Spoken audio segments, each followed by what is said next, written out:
Kita sangat bersyukur bahwa kita menikmati kesempatan eh, menikmati makanan sorgawi, sehingga perjalanan kita yang makin panjang, kita mendapat kekuatan oleh firman. Kenapa? Karena firman adalah kekuatan Allah yang mampu menolong dan menyelamatkan kita. Puji Tuhan, kami berterima kasih kepada Ibu Gembala yang memberikan kami kepercayaan untuk melayani pada saat ini. Biarlah kepercayaan yang diberikan kepada kami itu semata-mata oleh dorongan Roh Kudus, sebab tanpa Roh Kudus yang mendorong kita untuk melakukan apa yang harus kita lakukan untuk Tuhan, maka tentunya kita tidak akan mendapat apa-apa. Puji Tuhan, kita buka Alkitab kita, sudah terkasih, dalam Matius pasal yang ke-6, Matius pasal yang ke-6, ayat yang ke-10. Kita akan melihat bagaimana Yesus mengajarkan kita hal apa saja yang menjadi hal utama, yang menjadi pokok doa dari setiap anak-anak Tuhan. Matius pasal yang ke-6 ayat yang ke-10 saya akan bacakan. Datanglah kerajaanmu, jadilah kehendakmu di bumi seperti di sorga. Sekali lagi, datanglah ke kerajaanmu, jadilah kehendakmu di bumi seperti di sorga.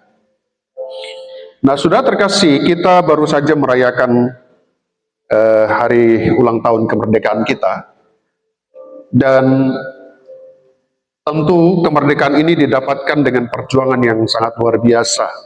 Makanya setiap sekolah ya di negara kita ini selalu di dalamnya ada mata pelajaran sejarah.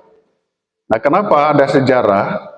Supaya setiap kita ya, khususnya mungkin anak-anak yang baru lahir, kemudian dalam masa-masa sekolah, mengetahui bahwa ternyata kemerdekaan itu bukan didapat dengan cara gampang, tapi dengan perjuangan yang sangat berat.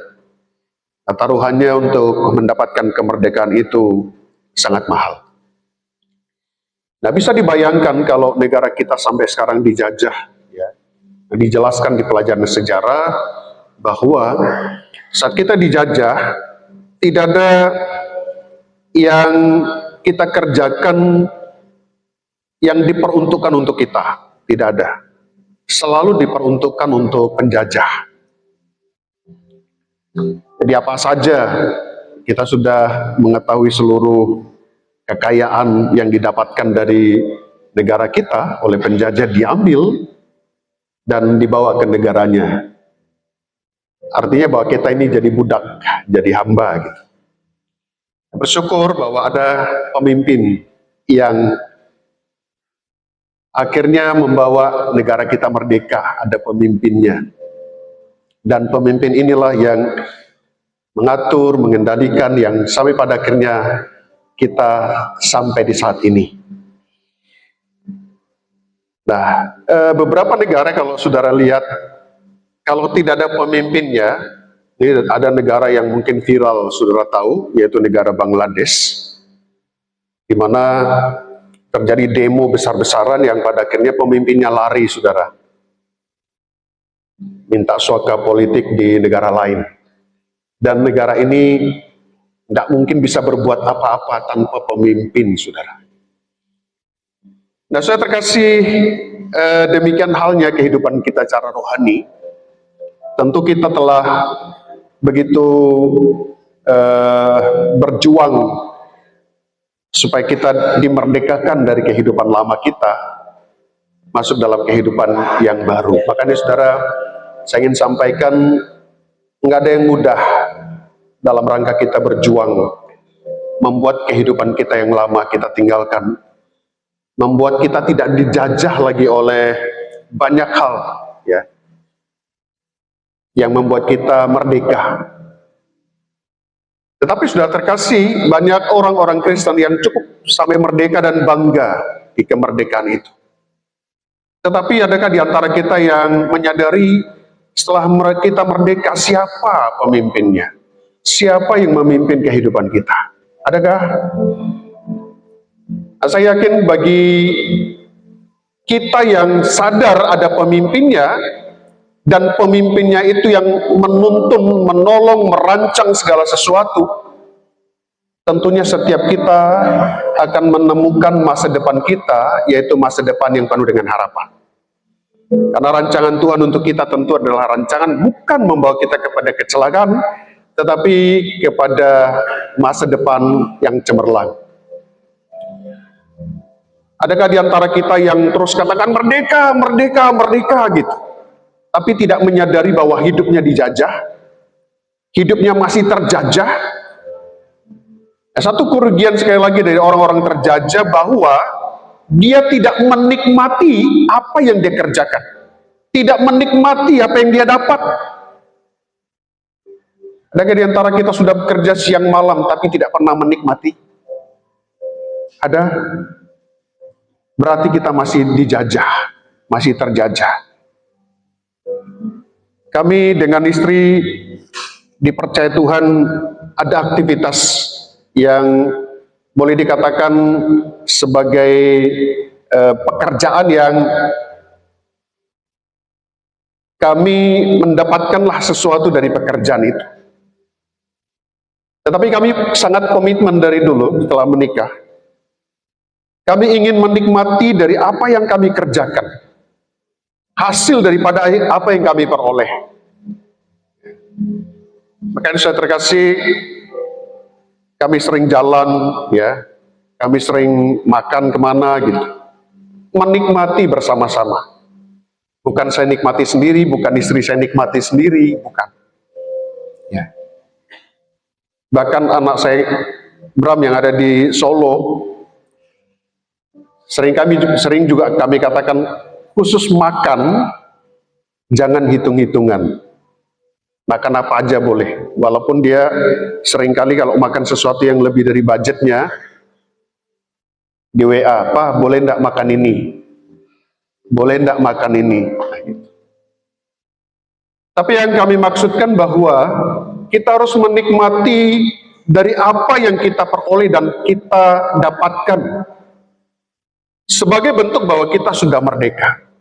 Nah, apalagi sudah terkasih, setelah kita merdeka, kita dipimpin, ya, dikendalikan, dikuasai. Nah, di era sekarang saudara tentu telah melihat fenomena di negara kita dari sekian banyak presidennya. Ya. Saya bukan bicara politik, saudara.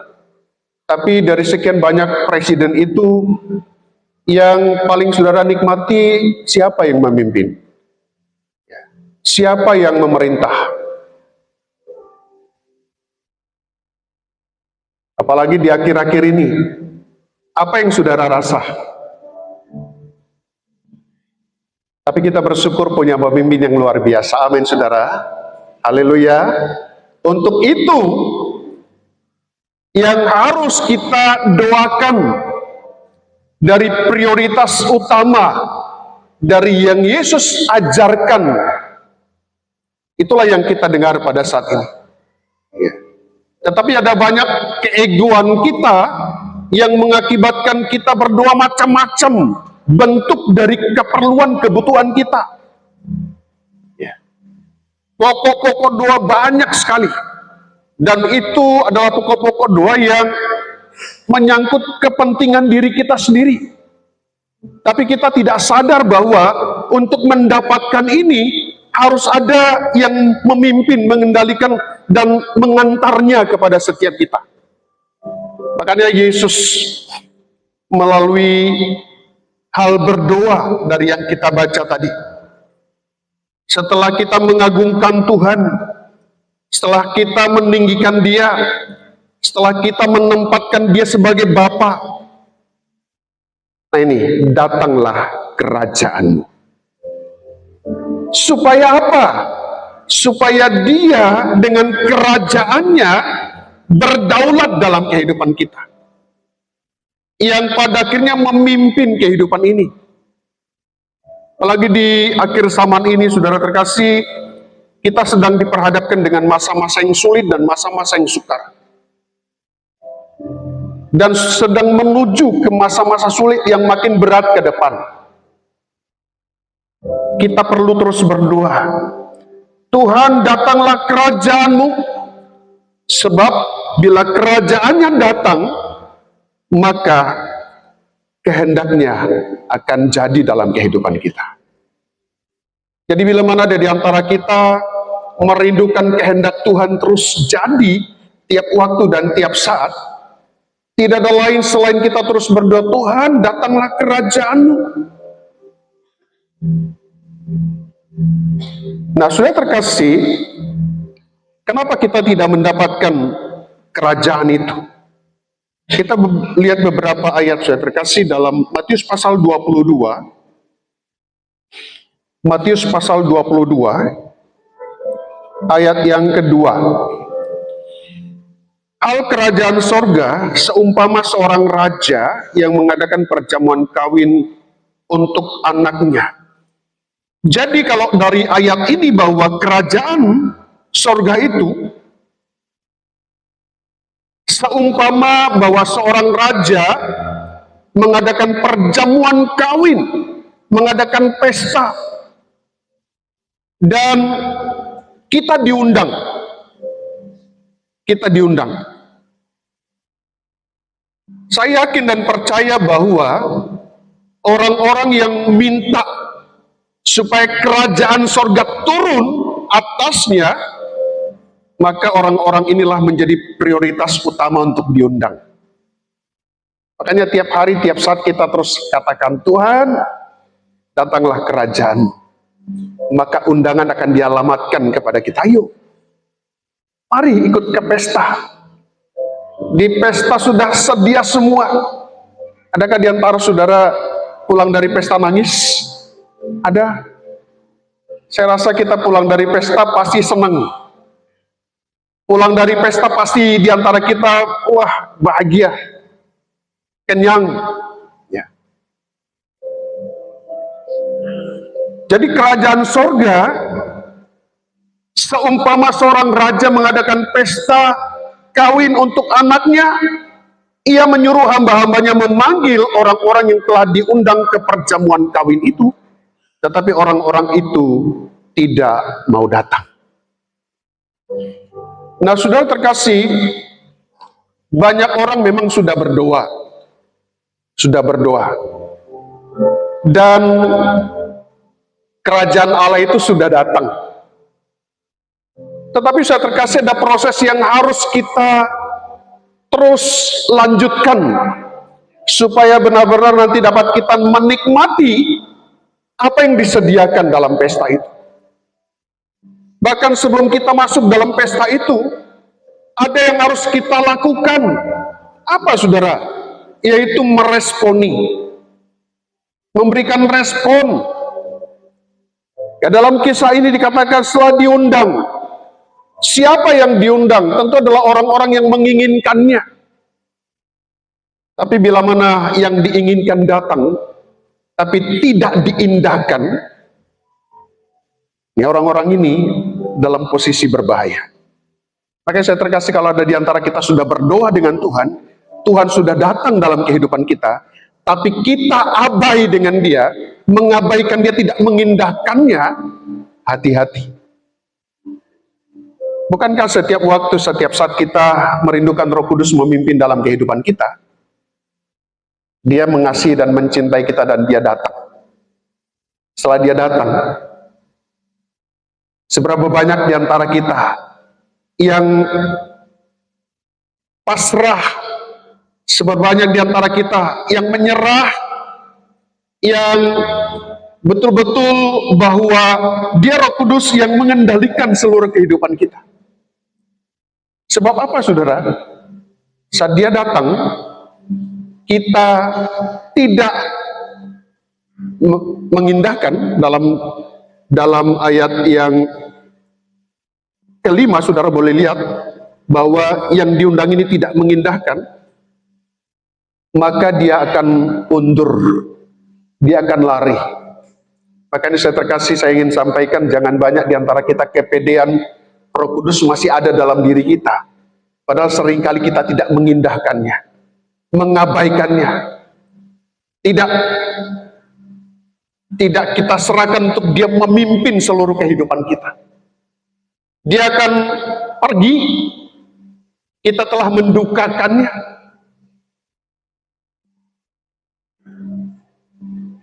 Dan berikutnya, saudara, dalam kisah ini, undangan akan dialihkan kepada orang lain.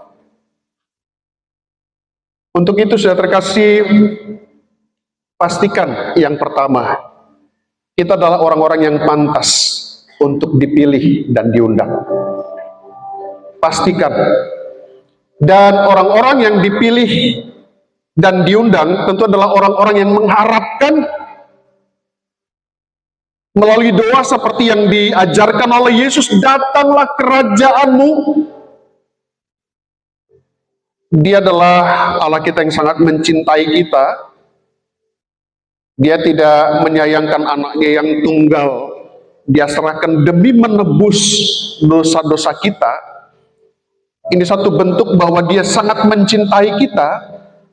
Artinya bahwa dia senantiasa mengarahkan kepada setiap kita yang berseru untuk dipilih. Kamu adalah anak-anakku yang pantas untuk diundang. Adakah di antara kita yang pada saat ini tidak yakin bahwa dia adalah orang-orang yang diundang? Atau undangan sudah dialamatkan kepada setiap kita, tapi kita terima, tapi kita hanya biarkan saja? Sama seperti kalau ada perkawinan keluargakah, kerabatkah, dikasih undangan kepada kita, terus undangan kita simpan di lemari gitu. Tapi kita bisa bicara, enak sekali ya jamuannya tadi, makanannya enak banget. Padahal undangan di sini dia tidak pergi, undangannya disimpan. Banyak orang Kristen seperti ini, saudara. Merasa menikmati kerajaan sorga itu. Kenapa, saudara? Dalam Roma 14 ayat 17. Coba kita lihat, saudara, ayat ini. Roma pasal 14 ayat 17. Kita baca bersama-sama ayat ini. Roma pasal 14 ayat 17. 1, 2, 3. Sebab kerajaan Allah bukanlah soal makanan dan minuman, tetapi soal kebenaran, damai sejahtera, dan sukacita oleh Roh Kudus. Jadi sudah terkasih bahwa kerajaan sorga itu adalah kebenaran, damai sejahtera, dan sukacita. Makanya banyak di antara kita yang tidak mengalami sukacita, tidak mengalami damai sejahtera, tidak hidup dalam kebenaran. Karena tadi undangan diserahkan ke kita, kita abai dengan undangan ini. Kami pernah satu ketika, saudara, dengan istri, kami nggak lihat jamnya, saudara, kepedean, saudara. Setelah kami pergi, kami biasa tahu bahwa undangan itu kan jam 4 gitu ya. Ternyata undangannya itu adalah jam 12 mulai dan jam 3 selesai. Kami ke sana, apa, saudara, yang terjadi? Nggak ada lagi, orang-orang mungkin masih banyak, tapi nggak ada lagi menu makanan yang tersedia. Pulang, saudara, tentu dengan rasa kecewa gitu ya. Ekspektasi kita di pesta makan ini. Sengaja nggak makan di rumah supaya nanti makan di pesta gitu ya. Cara rohani banyak di antara kita seperti itu, saudara. Ya. Abai dengan undangan. Saya ingin menyampaikan, saudara terkasih, bahwa konsekuensi dari orang-orang yang abai dalam undangan, siap-siap bahwa kita akan ditinggal. undangan akan dialihkan ke yang lain. Bahkan saya terkasih, kalau ada di antara kita yang ingin diberkati oleh Tuhan, dipimpin oleh Tuhan untuk menemukan masa depan yang penuh dengan harapan, tangkap dan terima undangan itu. Jangan abai, tetap pegang, untuk pada akhirnya kita dapat menikmati apa yang sesungguhnya dari kerajaan Allah yang Tuhan sampaikan melalui ayat yang kita baca tadi, kebenaran, damai sejahtera, dan sukacita. Kenapa? Bila mana kita tidak mempedulikan, bahwa bila mana kita tidak mau datang dalam kisah ini, pelayan-pelayan pergi ke daerah lain, ke tempat lain, untuk mengundang yang lain. Makanya dalam ayat yang ke-14 dari Matius 22 yang kita baca tadi, sebab banyak yang dipanggil, tetapi sedikit yang dipilih. Banyak yang dipanggil, tapi sedikit yang dipilih. Adakah di antara kita yang hadir pada saat ini sudah yakin kita menjadi orang-orang yang dipilih? Atau hanya dipanggil? Yang dipanggil adalah orang-orang yang nantinya masuk dalam pesta. Walaupun pada akhirnya orang-orang yang di pesta itu pun tidak sembarangan. Jadi untuk itu sudah terkasih, bila mana kita ingin menikmati kerajaan sorga, mari pekalah dengan undangan dari Tuhan. Kapan itu? Setiap waktu dan setiap saat. Sehingga tidak ada di antara anak-anak Tuhan yang kehilangan damai sejahtera, kehilangan sukacita, kehilangan kebenaran. Kenapa saudara? Karena tiap saat kita respon atas undangan Tuhan, marilah kepadaku semua yang letih lesu dan berbeban berat, aku akan memberikan kelegaan kepadamu.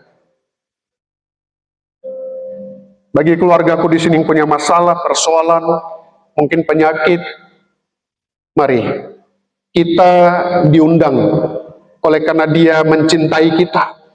Kita diundang karena memang kita diprioritaskan untuk dipilih. Banyak anak-anak Tuhan merasa sepertinya bahwa setelah dia dipilih, ada sedikit rada-rada sombong. Sekali dipilih tetap dipilih. Ya. Sekali masuk surga tetap masuk surga, keyakinannya. Tidak seperti itu, saudara.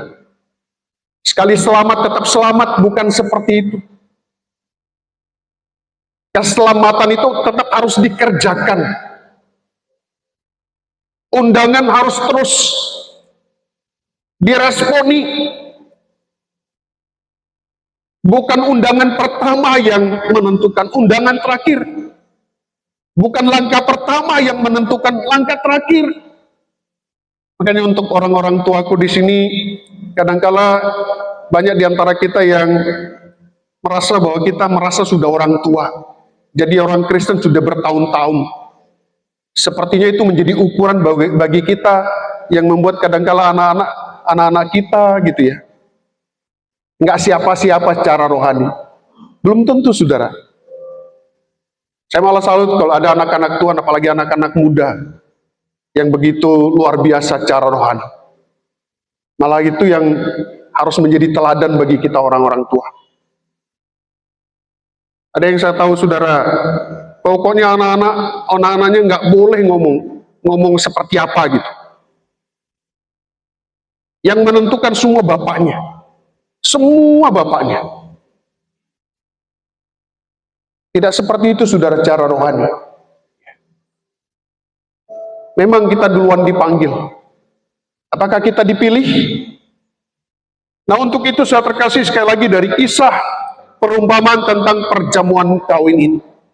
Yang pertama yang harus kita perhatikan, bahwa ada undangan. Dan undangan ini diserahkan kepada siapa? Diserahkan kepada yang minta. Datanglah kerajaan, Ini undangan. Saya percaya undangan yang Tuhan serahkan kepada kita dalam rangka membuat kita sukacita, dalam rangka membuat kita terus punya damai sejahtera, dalam rangka supaya kita tetap hidup dalam kebenaran. Ini undangan. Untuk itu saya terkasih responi, ya. Karena dikatakan dalam ayat 5, tetapi orang yang diundang itu tidak mengindahkannya. Bagi orang-orang yang tidak mengindahkan, jelas firman Tuhan katakan, kamu tidak layak untuk itu. Kamu tidak layak masuk dalam pesta. Sudah terkasih, sering mungkin saudara dengar bahwa ibadah seperti ini termasuk pesta. Dulu waktu kegerakan kita di tempat ini, selalu kita asumsikan tiap ibadah itu adalah pesta. Tapi ada di antara kita yang mungkin datang ke tempat ini, Tuhan katakan, kamu tidak layak menikmati pesta di sini.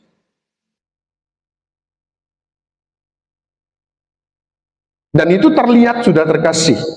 Bagi yang menikmati pesta, waktu puji-pujian tadi, tentu lompatannya lebih tinggi daripada lompatan di sini, ya kan?